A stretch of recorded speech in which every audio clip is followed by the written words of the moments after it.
哥哥啊，今日我想分享嘅故事叫做猴子撈月亮。一座山上住着一群猴子，一天晚上，月亮又大又圓，猴子們都到山下去玩。一隻小猴子突然看見池塘裏有一個月亮，它大叫起來：不好啦！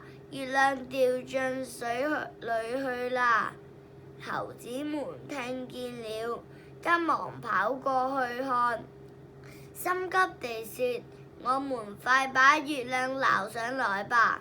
於是猴子們紛紛爬到了大樹上，一個接一個倒掛下來，一直掛到水面上。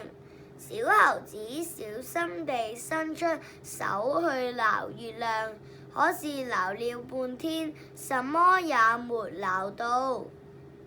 這時老猴子抬頭一看，月亮仍然好好地掛在天上。老猴子說：別撈了，月亮還在天上呢，水裏是月亮的影子。猴子們一看都大笑起來。